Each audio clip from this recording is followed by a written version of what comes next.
Hello, everyone, and welcome back to the Game Key podcast. Boy, do we have a lot of Battlefield news for you today. My name is Daniel, aka Winfell. This is Killian, aka Tux1243.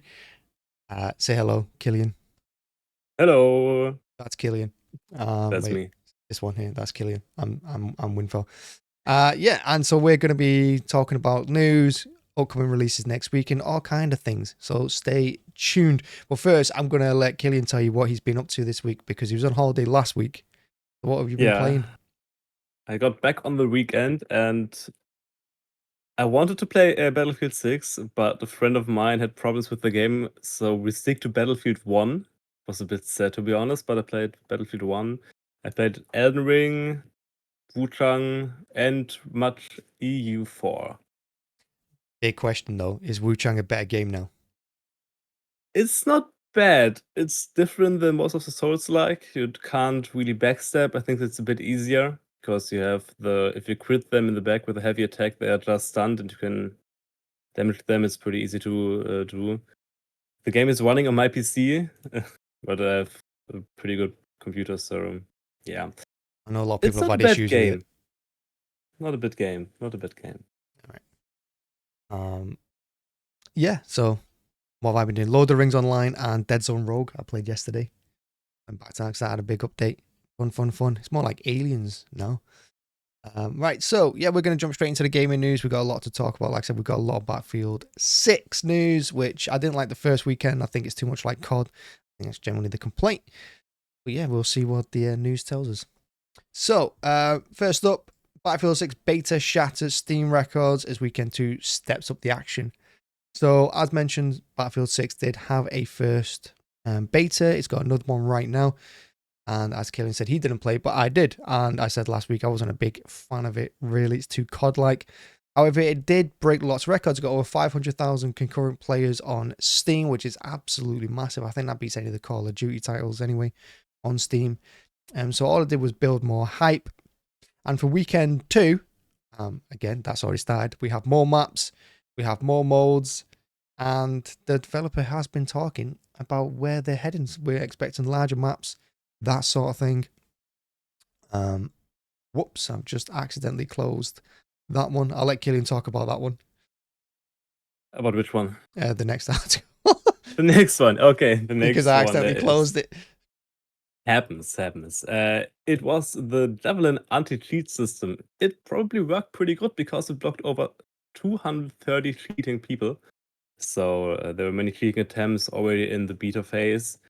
Everybody wants to win, as it seems like, but the anti-cheat system works, and over 300,000 players got banned from the beta, and so it was playable for all the other players. They could have fun, and it works. Yeah, it did stop 330,000 attempts, as you said. Players reported 44,000 potential cheaters on day one, another 60,000 on day two. So it was an absolutely huge beta. And just how big it is in scope, players caused 75 billion worth of in-game damage. Now that's a crazy number. They got on board an expert, a destruction expert in architecture, and yeah, he estimated that 75,242,415,973 worth of destruction was done to buildings, vehicles, and gear, and that is just in 2-3 days. So it's a phenomenal amount. Now you can put in your damage as well, so we can see how well we do in the second beta. And to do that, you need to send in your receipts. And to do that, you go on the website, which is It's destruction.battlefield.com. You put in your clips, or you can post on social media with the hashtag BF6 receipts, and that will go to that website. And then EA and DICE can see how much destruction you did in your little clip, and they can add it up, get an estimate. But yeah, it's a big game. Lots of destruction in Battlefield 6, as we know. And I'll let Killian talk about the larger maps, as I briefly mentioned. You already said. Yeah, Battlefield 6 will have larger maps after the launch. We all see the beta is massive, and they all want bigger maps, more place to fly your fighter jets, more space to kill other players, and so they will make bigger maps after the launch. So if you like sniping for like 1,000 kilometers, you can do it. 1,000 kilometers is a bit much. 1,000 meters, 1 kilometer. Um, after the open beta, there will be huge, uh, smaller scaled maps and big maps as well. So more to see, more to fight, more to snipe. Yeah, I mean, I wasn't concerned mainly for the maps. I mean, they were very small in the first weekend, but if you look at previous Battlefields, Battlefield 4 had Metro, which was No. ridiculous map. All it was just 3 corridors of grenades. It was great for a medic as well, like me. Lots and lots of experience, lots of points forward, lots of revives. But yeah, crazy maps. I wasn't too fussed about that. But they have said that, of course, speed will determine. Well, speed is a factor of map size. So says David Serlin, the developer. And he says there are larger maps coming. And of course, with the larger maps, it will run a bit. The game will be a little bit slower in terms of the match will progress slower as you go more strategy and you got bigger places to run across and that sort of thing. But we'll see. We'll see. That's something we're going to know at launch. Yeah, and that's the Battlefield 6 news. Battlefield 6 Open Beta 1, massive success. Battlefield 6 Open Beta 2, ongoing right now. Killian's going to try it out, I'm sure. I'm going to play it at some point as well because there's a few exclusive rewards to unlock. So, yeah, big game. And that takes us on to Titan Quest 2. They have revealed the roadmap, and it's going to tell you what's coming next in early access. So, content, what's coming to Titan Quest 2? Well, you don't know what Titan Quest 2, first off, it's an ARPG from THQ Nordic and Grimlord Games, and it's going to add a new chapter in during early access, which is fantastic. It's got a new character creator, which will be nice as well. We all like our customized characters. It's got a new mastery system, or new mastery for it system, and it's going to have various updates next year, including more chapters, enemies, bosses, quests, and localization support. So it's coming to your language very soon. And that's pretty much everything they announced, to be honest with you. I ran it down really quickly. It's entering early access to improve the formula and fan feedback, especially in a very competitive action RPG genre in recent years. Price will increase as well. It's going to jump to $49.99 or euros from $29.99. So if you want to buy it, get it during early access. The expected release date is the end of 2026, so you got a full year to pick it up at almost half price. And regarding multiplayer, currently it's available as a preview. The team will expand and improve the experience with both major updates and minor patches. Yeah, lots coming to Titan Quest 2. Lots. The next, we had a proposal from BioWare to EA to make a Dragon Age Trilogy Remaster project, a remake, a remaster, something like that, to bring the classical RPG series to a modern update. Sadly, this got denied by EA. They didn't say no in particular, but they said they have to pay it from their own fundings they already got and wouldn't get more of it. So it's not possible for them to do it right now. The problem was the last game, Dragon Age Veilguard, had a tough start, and it was a pretty big flop. It had underwhelming scores, and it wasn't a good game at all. So the franchise has a problem getting back on its feet, and without a remake, it will be hard to get back to the fans who like the old games, especially Inquisition. It was one of the most liked games in the series. So yeah, without more fundings, no Dragon Age remaster. Very sad. Yeah. I think they do well, especially after, Baldur's Gate 3. You got to try and ride that wave with Dungeons and Dragons content. I know it's not Dungeons and Dragons, but it may as well be. Yeah. It's pretty similar. It's got dragon in the name. Exactly. WoW Midnight to premiere Gamescom 2025 with cinematic and feature reveal. Yeah, Gamescom 2025 is just around the corner. I think it's next week. This week? Next week? The date This next week. is next week. Next weekend, isn't it? Wednesday starting the Gamescom. Oh, Wednesday. Gamescom 2025 starts. How good am I? I know my stuff.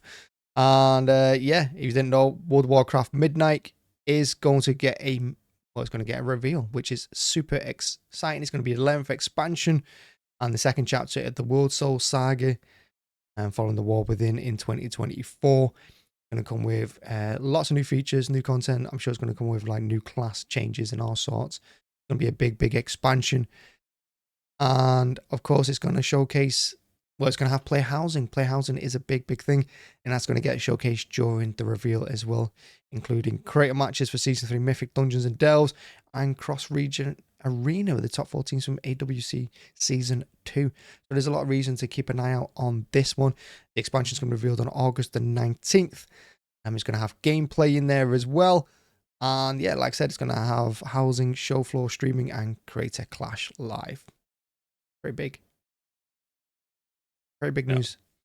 The Gamescom will be bigger generally, and on the opening night live, which is on Tuesday, we will see many big new games announced. Will be good, amazing. Yeah, unfortunately, I'm away for it, so I won't be watching it. Yeah, I'm not sure if I will be watching it, but I will be on Gamescom and test a few of the games out probably. All right, show off. Right. Yeah.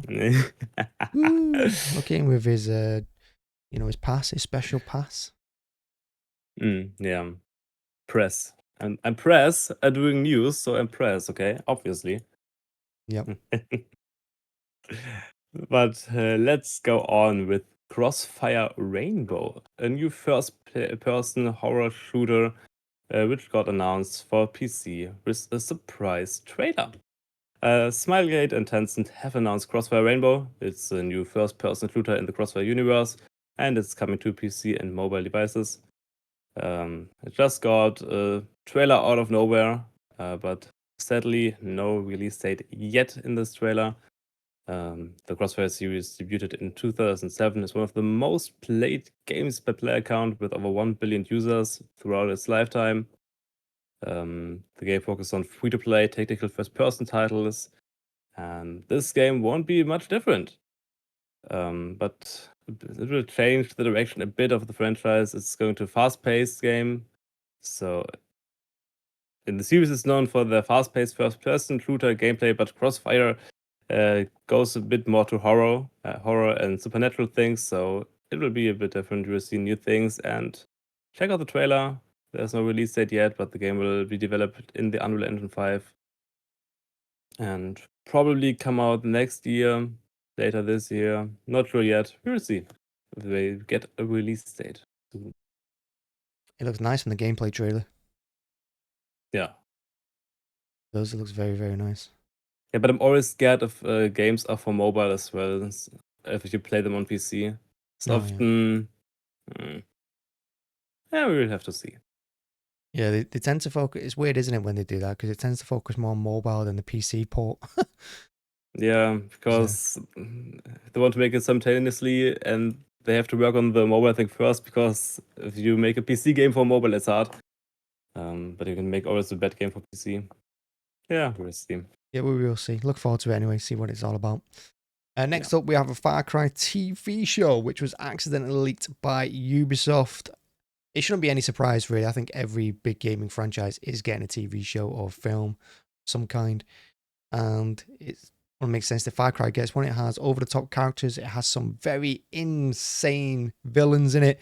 And I think it's kind of made for TV, them kind of characters. But yeah, Ubisoft accidentally leaked it on its site before it took down the page. But yeah, Reddit saw it because that's what Reddit does. Reddit sees everything. Now, what did we find out about? Well, apparently, the Far Cry series is going to feature Rob McElhenney from It's Always Sunny in Philadelphia, new co-owner of Wrexham, of course, with Ryan Reynolds. Being English, that's all we ever bloody hear about. Apparently, he's going to star in it somewhere along the line. It's going to feature Ubisoft co-founder Gerard Guillemot. I don't know if I pronounced that right. He will executive produce the show, and of course, it's going to be maybe written and showrunner, Noah Hawley, the creator of Fargo.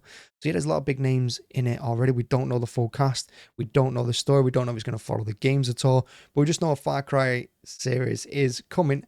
And apparently it's going to feature multiple seasons with a different story and cast of characters, just like the games.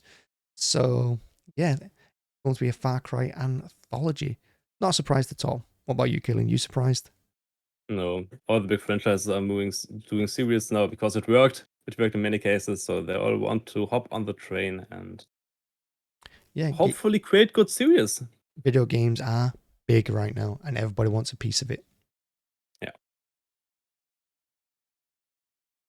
Then next we got confirmation for Arc Raiders, and they now want to focus on their release date for the 13th of October. And they don't want to have any more beaters and just want to get on the game, finish it up, and make it ready. Arc Raiders is a co-op sci-fi extraction shooter, as we didn't have enough of them, from the studio Embark, and it's launching on 13th of October for PC, PS5, and Xbox Series. And past they had 2 successful tech tests, and now they just want to make the game ready for the release. It's a PvPvE extraction shooter set on the desolated Earth, and the machines of Ark look to destroy every remaining settlement of humanity. So you have the Ark machines you have to fight other players and get more loot, take your loot back, and survive, hopefully, and get out of the common zone. It's a new extraction shooter. We had many of them in the last years after Escape from Tarkov, and this will be a new one. Hopefully it works out for them. And yeah, 13th of October for PC, PS5, and Xbox Series. Yeah, just what we need, another extraction shooter, like you said. And unfortunately for fans, it will not be at Gamescom, so don't expect a shadow drop or any more news on it because they said they're not going to be there. Microsoft promises it will continue to support Forza franchise following layoffs. A developer turned 10. Now, we all remember the massive layoffs at Microsoft last month, which included over 9,000 employees across multiple studios. It cancelled games, including the Perfect Dark reboot. You know, it shut down studios, and developer Turn 10, who works on the Forza franchise, was part of that as well. They lost up to 50% of its workforce, apparently. And it's left fans a little bit confused because they're like, where are we going to go? The rumor was suggesting that there's going to be no more Forza Motorsport.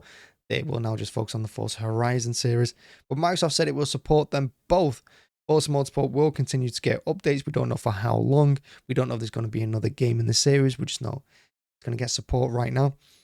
Forza Horizon will continue to go forward, we think. Yeah, it's just all a bit still unsure. Microsoft may have put their commitment down, but fans are still unsure. And yeah, what does that mean for players? Well, again, we don't really know. Forza Horizon 6 is reportedly in development and will launch sometime in 2026. But that's about it until we get more information towards the end of the year, or we get an official reveal on that. We won't know for certain. Like I said, Forza Motorsport is kind of, where do we go from here? We don't know. It's all very, very sad. But yeah, that's unfortunately the best it's going to be. The next, we got a new game unveiled, Wuji the Wayfarer. It's a new action RPG set into a fantasy version of Korea's Joseon era, and it will release at someday. There's no release date yet for PC, Xbox Series, and PlayStation 5. It's confirmed, and it's based on Korean folklore and myth and set into the real world, but with fantasy elements in it. You play as the Taurus sorcerer Chorn Wochi, using his powers to fight injustice and corruption. And they also confirmed a direct collaboration with various scholars and experts on the period for an authentic experience. And they're having a collaboration of Jang Jae-il as the composer, known for his work on Parasite from 2019 and the Netflix series Squid Game. So probably pretty good sound design in the game, good music, and a fun action RPG to look into in Korean folklore. You did really well with them names. I've tried my best.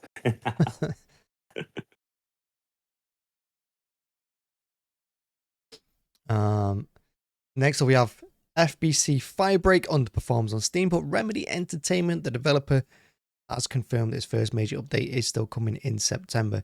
Now, if you don't know what Firebreak is, it's basically part of the Control universe. We know Remedy's making a big one. I think it's going to expand into TV and film as well, if I remember rightly. But Firebreak got mixed reviews at the start, and that's being generous to it. People are complaining about bland gameplay, poor performance, like many games these days. There's a lot of things wrong with it.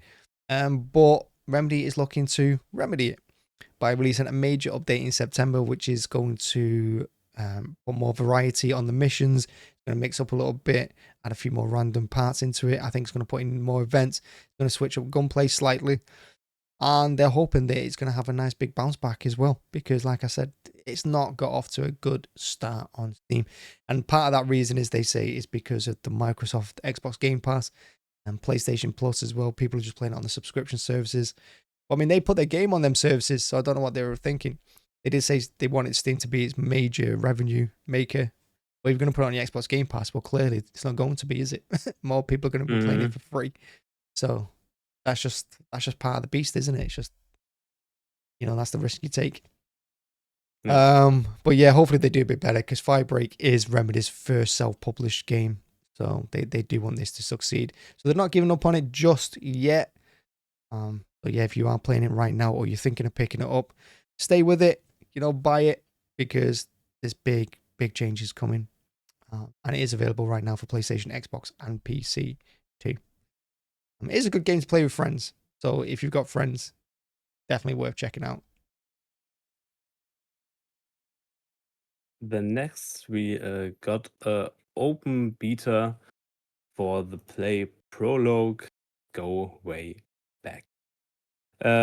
It's a game by Player Unknown Productions, and started the playtest on PC via Steam and the Epic Game Store. Who uses the Epic Game Store to use Steam? But yeah, you can test the game now ahead of the release. There's still no release date yet for the game, but the game is a unique single-player experience. Every time you play it, it's an open-world survival roguelike set in an unexplored wilderness. You're surrounded by everything in the wilderness, like animals and other things you have to endure. You need to get food to survive, and the world itself is pretty big, with 64 square kilometers you can explore, and it has pretty different terrains, with dynamic weather, and your clothes can get wet, and you can freeze to death, and your food can get destroyed, and everything from other survival games. So Survive and Waymakers make a way back, not Waymakers. Go way back and survive. And test out the beta right now on Steam and Epic Games. Yeah, I've tried it. I think it's pretty good, actually. How It's was a it? very hardcore survival game. Like I said, it is new every time you play. So every time you boot up the game, it changes. It's completely different random events and stuff, and you have no clue what you're doing. You just wander around aimlessly through the woods. That map that it's showing on that picture there doesn't help me. Like it doesn't move with you or anything, obviously, because it's just on a clipboard. Yeah. It is quite complicated game, I think, when you first jump into it, and it is, like I said, it's pretty hardcore. It doesn't hold your hand with anything or tell you anything. So I've been enjoying it, and if you do like randomized games and you want a new experience every time you play it, I think it's worth picking up so far. It's definitely worth checking out the beta on Steam and Epic, like Killian said. Civilization 7, Civ 7 will hit initial expectations despite a slow start, and that says the Take-Two CEO Strauss Selnick. I have tried the Civ games in the past. I haven't tried 5, 6, or 7. But 7 got off to a really slow start. It failed to inspire the fan base. Again, another poor launch. We see it quite a lot these days. I think publishers and developers are trying to get out their games, trying to rush them, and it just ends up a bit of a disaster. But yeah, it's starting to pick up now. It's got a mixed rating on Steam after starting off with a -1. Lots of changes, lots of patches, made it better, improved different things. They've changed things like UI, added various quality of life features, and yeah, it's definitely improving. That says Strauss Zelnick. So yeah. Don't worry about it. If you're a Civ 7 fan, it's going to carry on improving. And if you get to jump into the franchise, it's a decent RTS one to try out. It's one of those games where you take your turn and then you desperately need to play one more. One more turn, and then it's 4 a.m. One more turn. Yeah, I've had one more turn for over 400 hours already. Yeah, you I play Civ played 7, so do you? much Civ. No, not Civ 7. I played Civ 4, 5, and 6. Oh, So the games you haven't played, I played a lot. I yeah. couldn't get into Civ 7 yet because I didn't have anyone to play it with me, so I didn't bought it. Because Civ is a game which is more fun with friends if you have a multiplayer lobby. And Civ 7 was a bit scary for me because you have the 3 different countries you change to and everything. It wasn't mine. I saw a few videos and thought, do I want to play it alone? Nope. So I haven't checked it out yet.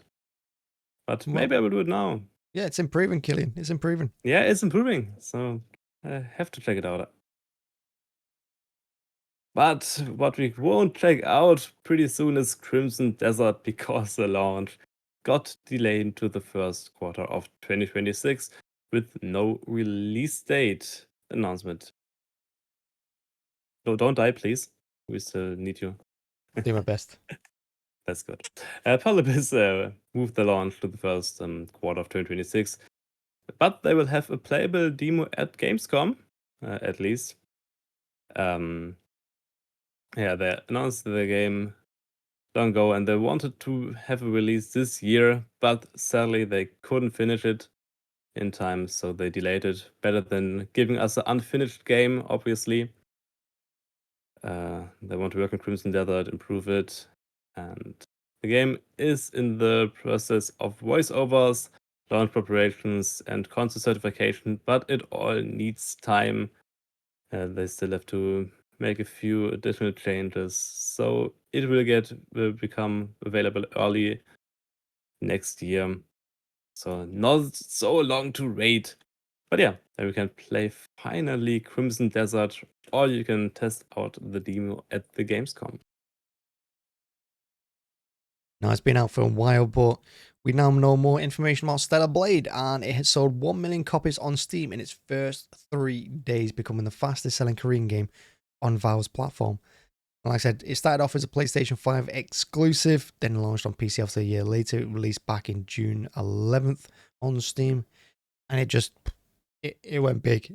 It was so unprecedented that they've already announced a sequel. They've already promised to do a better story than in the first game. But that's not stopped players from absolutely loving its gameplay. It's got good Souls-like action. It's fast. It's optimized, and it's got very, very positive reviews on Steam as well. And it had a launch day peak of 192,000 players, which is quite impressive for a new game. Especially when games like Wu Chang have struggled to get out there and kick on from the launch. Stellar Blade had no such issues. But yeah, if you're hoping for DLC, probably not going to come. Instead, they're focusing on a sequel that's going to deliver a rich narrative, which the CEO of Shift Up, the developer, Kim Hyung-hyung, says that it severely lacked. So yeah, it's another game I've not tried, but I really want to. It looks pretty good. Amazing pronunciation. Amazing. I probably got it wrong. It sounded good, so it is good. That's all He that has to matters. change his name. Yeah. If it sounds good, that's all I care about. Yeah, it was. It was amazing. The developer of Phasmophobia. Good pronunciation. Thanks. Confirmed that the game will leave early access in 2026. Maybe even a possible sequel. Is there Phasmophobia released in early access on the 18th of September 2020. So we got a 6-year early access, but they always made changes, gave us additional ghosts to find new maps. So they worked on the game with new updates. But yeah, it's a co-op game. If you haven't played it, I played it. It's pretty fun. And now they sold over 20 million copies of the game, so it's huge. And they finally leave early access. Is there a date? No, just scheduled for 2026. And maybe they will make the big horror 2.0 update in 2026, and this will bring us additional maps and features, and finally a 1.0 release. And in the future, there are many hints for Phasmophobia 2. So when they finally finish their game after 7-8 years probably of working on it, they don't want to stop making Phasmophobia games, so they just make a second one for the future. It's not denied, it's not really confirmed, but there are many hints for it, so maybe they'll talk about it after they fully release Phasmophobia, and we'll get more horror in the future and find out who ghost killed me. Fingers crossed. Pal World ripoff game Palland listed on Nintendo eShop. Ripoff may be a strong word. I have no idea. I've not played it. I've not even played Pal World. But while Nintendo still battles Pal World in court, its blatant clone Palland quietly launches on the eShop at a steep discount. So Nintendo hitting back at the developer of Pal World. Why not? I love it. But yeah, that lawsuit's still ongoing. No idea what's going on here. Who's going to win? Who really knows? Some people are calling Powerland a copy and paste job, which again, I've not played it. I mean, looking at it, it's just another creature collector battling game, isn't it? Just like Pokemon. Who knows? It was developed and published by Ubisoft. Really love the name. Launched on July 31st, 2025. And the game is described as a captivating survival, building, and exploration game. You gather resources, expand your shelter, and deal with wild creatures that can be both threats and viable sources of power. Yeah, that's super exciting. If you haven't tried it, well, you can get it now on the Nintendo eStore at discount. It doesn't look like my kind of game, but these games do end up doing quite well. And it's usually $9.99, but it's gone to $3.99. Oh no, that's ended now. You can't get it for $3.99 anymore. You could have to pay €10 for it. €10 isn't too bad. Don't mind that. No, it's not. But the game, it looks just like Pal World. You can give your creatures weapons, so it looks like a cheap Pal World. Yeah, it's an amazing ripoff. That's amazing what it says. for the lawsuit right now. Just making fun of it. Yeah, so if Pal World's too expensive for you, €10, you can get Palland. Yeah, why not? Yeah, find it. Amazing. But next and lastly for the gaming news. Okay. One door just got closed by the wind in my house. Amazing. Planet of Lana celebrates 1 million players, which is pretty massive for an indie game. Planet of Lana is a colorful puzzle adventure from the Visual team, and they got their 1 million players. It's a 2D platformer adventure, and the Swedish team got founded in 2018, debuted with their game in 2023, which were published by Thunderful Games. It's colorful, it is in a sci-fi world, and it looks good, it's cute. And you have Lana, a cat-like with her cat-like companion Mui as a character, and on a distant planet suddenly attacked mysterious alien life forms. The planet got attacked by mysterious alien life forms, and you have to survive in this world and maybe do something about the aliens. Over the time, the game got improved gameplay with many new physics-based puzzles, and Mui got more abilities, and they got more precise and enhanced, and more puzzle solving, plus more fun and more tactic and more stealth passages who don't have to fight enemies. And the story is pretty immersive, that you can fall into it, and it's fun to play. And yeah, check it out. It's on Steam. Is it on consoles as well? I don't think so. No, just on Steam. It is on consoles as well. It's on consoles, then I'm unable to read fast enough. Yeah, check it out right now. Yeah, and look forward to the sequel. Yeah, But yeah, Legend of Lana 2. that's all the gaming news. Not bad, eh? Not bad. Got through it pretty quick. I suppose the big news for the week is what? Battlefield 6, would you say? Yeah, Battlefield 6, much of Battlefield 6, much destruction in the game with 75 billion. Yeah, sadly no Dragon Age Remaster and Yeah. a Far Cry TV show. Yeah, the Far Cry TV show as well. But I mean, the Battlefield, I think everyone's just going to want to know Battlefield 6 stuff up until it's released in October or September. Is it September? I have no idea. But yeah, everything's Battlefield 6 at the moment. And if you haven't played the beta, shame on you. Or Shame on not. me, I haven't played it, but it's downloaded. I will play it after the podcast. Yeah, I'll be playing it again later because it's my last chance to play it because I'm away after tonight. And that takes us on to what games are releasing next week. And the first one is Stick It to the Stick Man, coming to early access on PC on August the 18th. And if you don't know what it is, it's a physics-based brawler where you fight heaps of red stick men to become the boss. That's right, you're going to climb the corporate ladder. You're going to stick it to your fellow employees, get to the top of the chain, to your boss, to your CEO, and yeah, chainsaw him, smash him with a stick. I don't know, you're going to beat him to death and become the new boss, basically.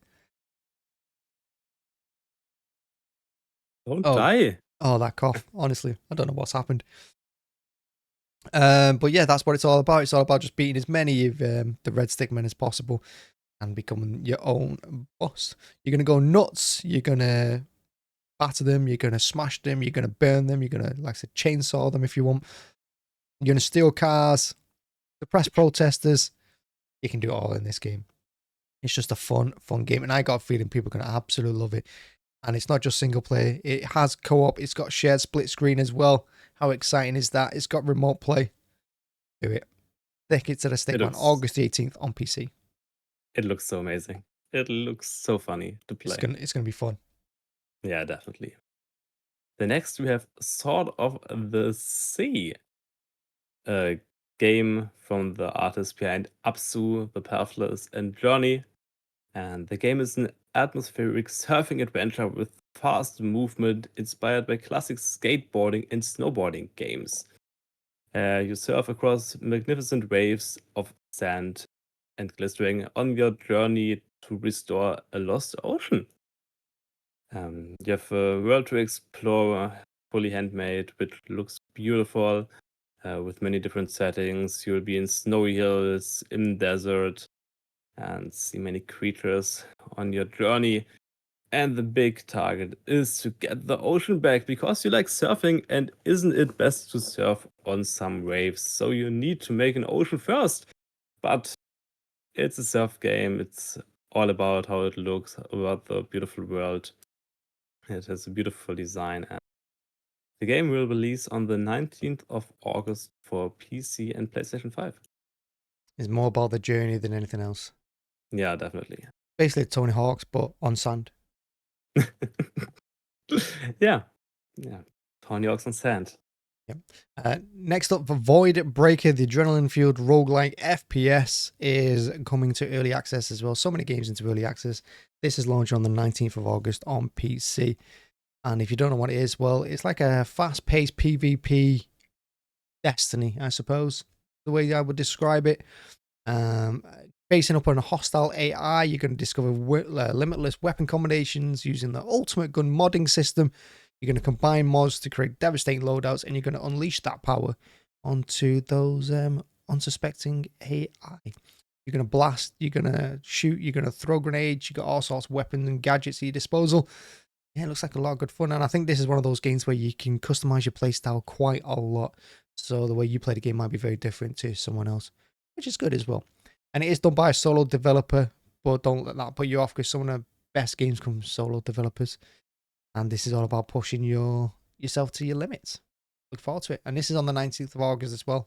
So just a few days away. Early access. Looks a lot of fun. The next we have a cute game called This County. In this game, you have to manage your own discount supermarket in a small town. The town has drama, and you can interact with all the characters in the town, have dialogues with them, plan your shop layout. You have to make profit. You have to make lucrative trade deals, and it's your own business empire. You have to expand. Selling more frozen fries will surely heal this broken community, right? Yeah, the community is broken, and you have to talk with them. You can make it better. It's pixel graphic. You manage the shop, and you can still explore the town. You can build friendships with people who live in the town. Maybe they start as your enemies, but you can get friends with them. They will turn into loyal patrons and customers of your shop, and will show you the secrets and the town secrets. So a bit like Stardew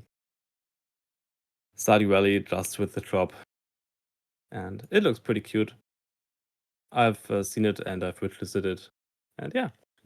The game will release on the 21st of August for PC, PlayStation 5, Xbox Series, and the Nintendo Switch. And next up, we have Herdling. Yes, you've heard me right. Herdling, you're going to guide a herd of mysterious creatures on a stirring and beautiful journey into the mountains and beyond. This is launching on the 21st of August for PC, PS5, Xbox Series X and S, and Switch 2. You're going to guide, protect, and fall in love with a motley herd of calicorns. I don't know if it means love literally or whatever. You got mountainscapes, you got fog, you got snowy plateaus, forgotten valleys. You're going to hone your herding skills as you navigate a wide range of challenges, threats, and light environmental puzzles.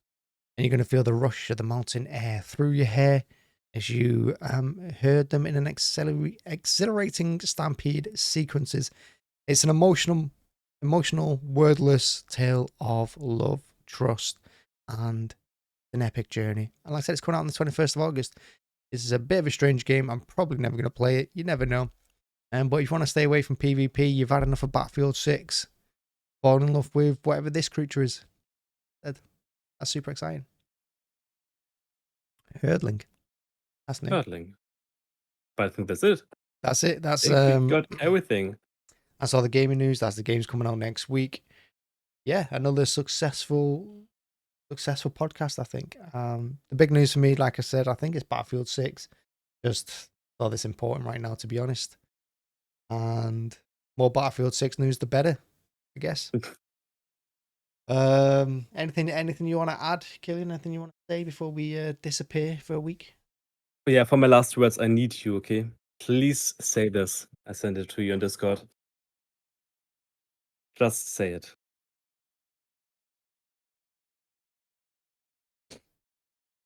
Kim Hyung. Oh, amazing pronunciation.